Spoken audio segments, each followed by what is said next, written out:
Good times, good times. Stage 8, we will call it Mini Boss Hell. It's a long-ass hallway filled with mini-bosses and random moving cars that try and kill you. Those cars are a pain in the ass. So, if you need to summarize Streets of Rage up into one mission, this would probably be it. So at the beginning you get the basic random cronies in blue, the Garcias. As you move on, you get each mini-boss that you fought before, except for a few. The cronies get harder, the health gets shorter, and all in all, they probably could have cut off the first 7 missions of the game and just given you this and then a final boss, and you've had the same experience, except with more lives at the end. Because the mini-bosses we fight, we derp on a lot because we don't have our specials in this. We didn't have our specials last time, we don't have them this time because the police can't launch their explosives and bombs indoors, which doesn't make sense, because police are willing to wreck anything that they have ability to get their hands on. But apparently Streets of Rage said no, you need to fight them yourselves, you need to learn how to fight these bosses, and my god did we screw it up. We screwed up so hard. We die, I'm gonna say at least a total of 10-12 times during this entire fucking hallway. This hallway's a pain in my ass, it's the bane of my existence in Streets of Rage, and god damn it, it hurts. It hurts a lot. Hell, we'll lose lives before we even get to the mini-bosses, how hard these guys are.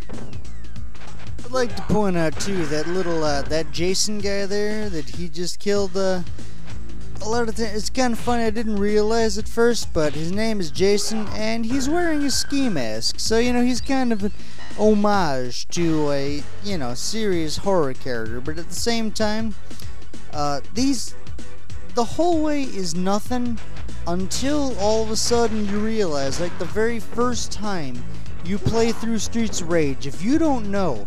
The very first time I played through this game, my god, you make it to this hallway, and you think, oh, I'm about to finish the game, and all of a sudden you realize every single boss you fought before, guess what? You gotta fight them again, and then you gotta fight someone after. It's pretty brutal.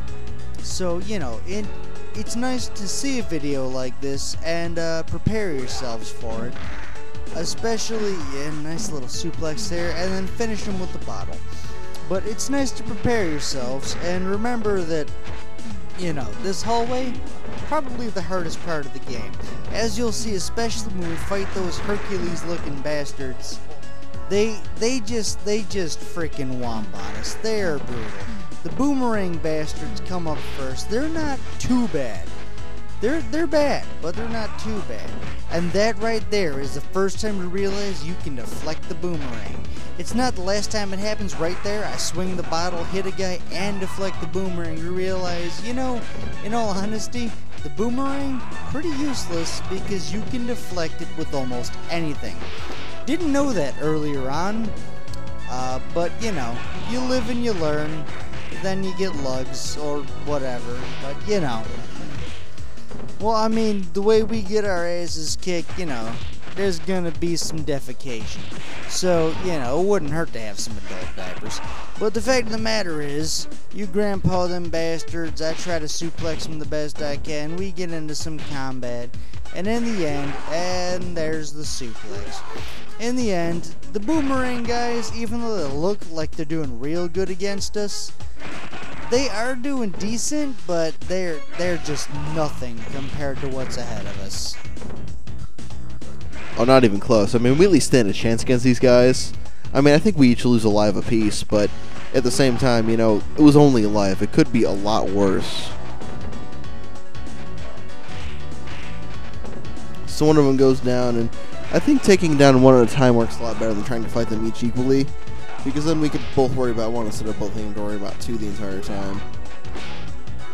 Something to keep in mind if you do have a competent teammate. Try and work together. My god, teamwork is important in Streets of Rage if you can plan for it. Only because if you don't have a competent teammate, being able to plan lives, plan health pickups, plan items, like if you have a greedy son of a bitch playing with you, yeah, he's gonna get all the shit and you're gonna be left behind. It's gonna suck when you get here. And I guess that clown wasn't granted any axes, because he's not throwing anything, so he was an easy takedown. Just like that. And Beef shows up, Beef tends to show up after every mini-boss down this hallway, which would be good sometimes, because we are low on health. But times like this, we died right before, so the health really doesn't impact us that much. Thankfully, he's got a pipe, but card hits him, he drops the pipe again. You get 2 drops per item before it goes away forever, which doesn't make sense, but it's Streets of Rage 1 for you. Incorporating the remake, piping like a boss, suplexes, and again, long-range weaponry, probably a good thing. Because if you can ban him away, why the hell would you want to fight him close quarters? Seriously. And roaches are advanced turtles again in blue. And I think it's, yep, mini-boss time. The Clar guys, aka Frederick.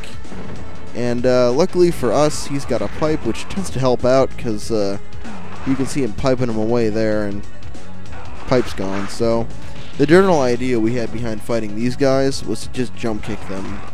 Run special a bit too. Reasoning behind this, they tend to jump at you and claw, but you can Yo Grandpa and jump kick right through them. It doesn't affect it as much.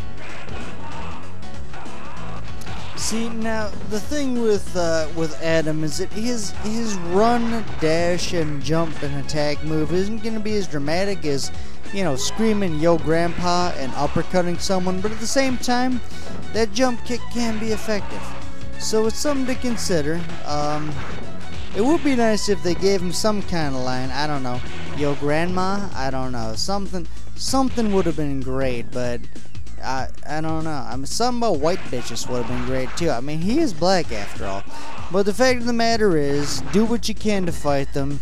I do have to use a continue here, because, you know, even without them being in the final levels before the boss, these guys have always been hard to fight. The claw guys, I mean, even in the cutscene, they tell you straight out, this guy was in charge of this place and the beach. He slow punches the shit out of this guy and finishes him off. Which is a really cheap way to do it, but do whatever works. But even back in the cutscene in the original section, they tell you this claw guy, oh, he was in charge of this area and the beach. This guy was a step above the Hercules, even though the Hercules came after. And let's not forget the trannies with the freaking electric whips. They're nothing but a nuisance. They really are. I really love the slow punch I busted out on the second claw guy. You can kind of see how I just kind of kept hitting him. He kept taking it but not move. That's one of the glitches in Streets of Rage that they didn't fix in the remake. If you time your punches, you can bust that out until they either counter combo you or until they die. And it's definitely more prevalent in the first one because the timing was so off. They kind of fixed it in the remake, so it's kind of harder to do, but if you just kind of keep hitting them like the sound of my voice, you can slow punch them to death unless they have a good combo. Unfortunately, the claw guys don't, so that wasn't an issue, but, you know, other enemies, other bosses, you can't do that as well. Like, we fight the Hercules, and rather than take the slow punch on, like, the third hit, they'll just flex and kick your ass, and my god, the Hercules destroy us in this. They destroy us so hard, you'll see exactly what I'm talking about. I think we lose the majority of our lives there. I know I burn through my continue and he loses an entire continue there. Like, they just destroy us. If you wanted to have your specials in this for just one guy, the Hercules would probably be it, because either we're doing something wrong or we're bad at Streets of Rage, whatever the case may be, but they frickin' wreck on us so bad. Fighting the random dudes, random kinky bitches with whips, random hookers and prostitutes and suplexes, and Hercules are here. So go ahead and tell them how we failed the Hercules. You'll see, we try so hard. We're going up there, we're doing combos, we're jump kicking, we're drop kicking, and in the end, they just hit us. You get a couple quick hits in, they hit you. Like right there, I'm going for the combo, I stop the combo knowing he's gonna flex like that. All of a sudden, HeeroJay's dead, because these guys, in addition to stopping your combos, they're strong as shit. These guys can hit you and do a crap load of damage. In midair, granted, I punched that guy. Oh, all of a sudden I stop him. Next thing you know, him and his buddy are perfectly fine. They're flexing their muscles over and over and over again. We're both dead. And they're just beating the hell out of us. You can grapple from the front if you want, but you know, you get enough hits in, all of a sudden, he's gonna flex his muscles. Or, God forbid, you go for the front grip, he can actually grapple you. You go for the front grapple, he's just gonna grab you by the head and hit you a couple times. Look at that, I'm dead again. What a surprise. These guys, I don't know. The difficulty seems to be amped up significantly from the mini bosses. But then again, we had what, 2 or 3 specials. We had multiple specials against these guys, and all of a sudden, we gotta fight these guys on our own. It's amazing that these guys are actually harder to fight than the claw bosses, just based on the fact that the claw bosses had such agility compared to these guys, and yet somehow these guys just absolutely just beat us to hell. There's no other way to look at it. We should be ashamed of this. It's just, there's no way to get around it. They pummel you, and they pummel you, and they pummel you again. And you manage to check out one, and guess what? The other one's still going to do the same thing, so you still got to be careful, even when there's one left. See, just like that, I beat him a bit, but he beat the crap out of me. He went to beat him up and finish him off, he got hurt. He grandpas him to death, and we move on after wasting a ton of life.